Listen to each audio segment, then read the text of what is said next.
Well, we just wanted to say cheers to the next 35 years. A celebration of freedom more than 3 decades in the making.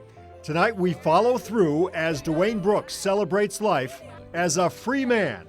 News 5 has brought you his story for nearly 1 year as Brooks fought to overturn a murder conviction after learning evidence threw his guilt into question. So much weight has been lifted that the truth was out there now. We took you behind prison walls as Brooks insisted he wasn't even in Ohio at the time of the murder. Long Island, New York. Yeah, Not Cleveland, Ohio. not Cleveland, Ohio. And we were there as he walked out of jail earlier this year after a judge threw out the jury's guilty verdict. I didn't do it. And I told everybody from day one that I didn't do it.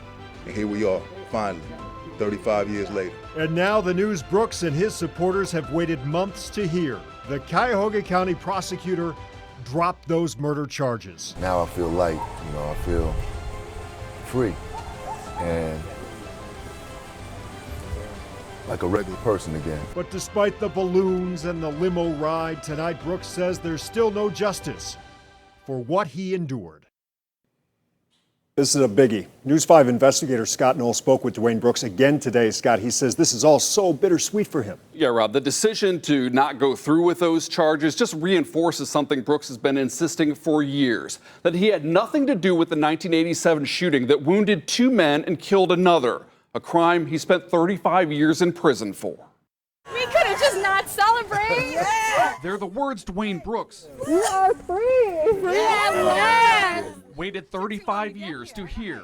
You are free. You and I have talked about it how many times now? Yes.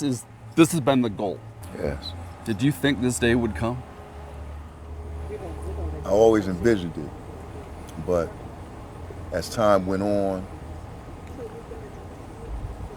the hope started to fade a little bit. But outside a family member's home in Shaker Heights today, those faded hopes came into focus. Reality.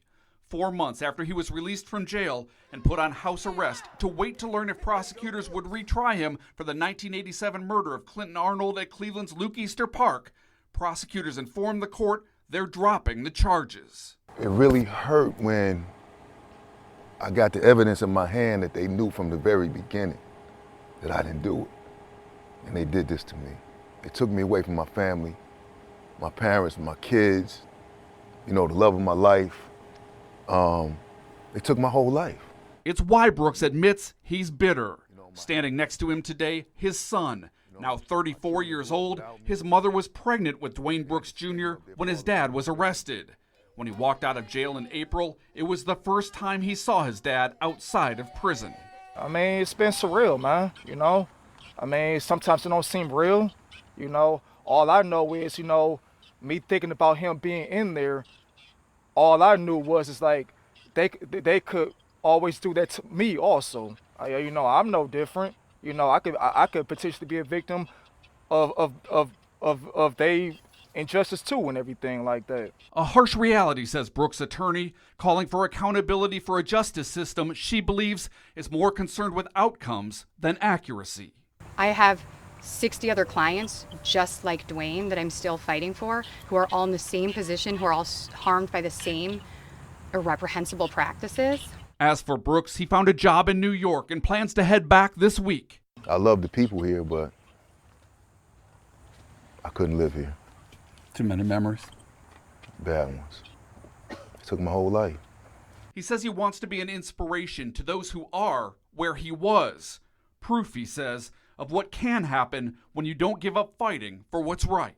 The bitterness of being wrongfully convicted and wrongfully incarcerated, I can't let it outweigh the fact that I have to live now and for the future. I can't let it overwhelm me, because if it did, then it would destroy me. So how did we get here? Well, in 1988, when Brooks went to trial, it was the policy of the prosecutor's office not to turn over police reports to defense attorneys. It wasn't until February 2021 Brooks got those reports, and inside was evidence the judge ruled they could have completely changed the jury's guilty verdict.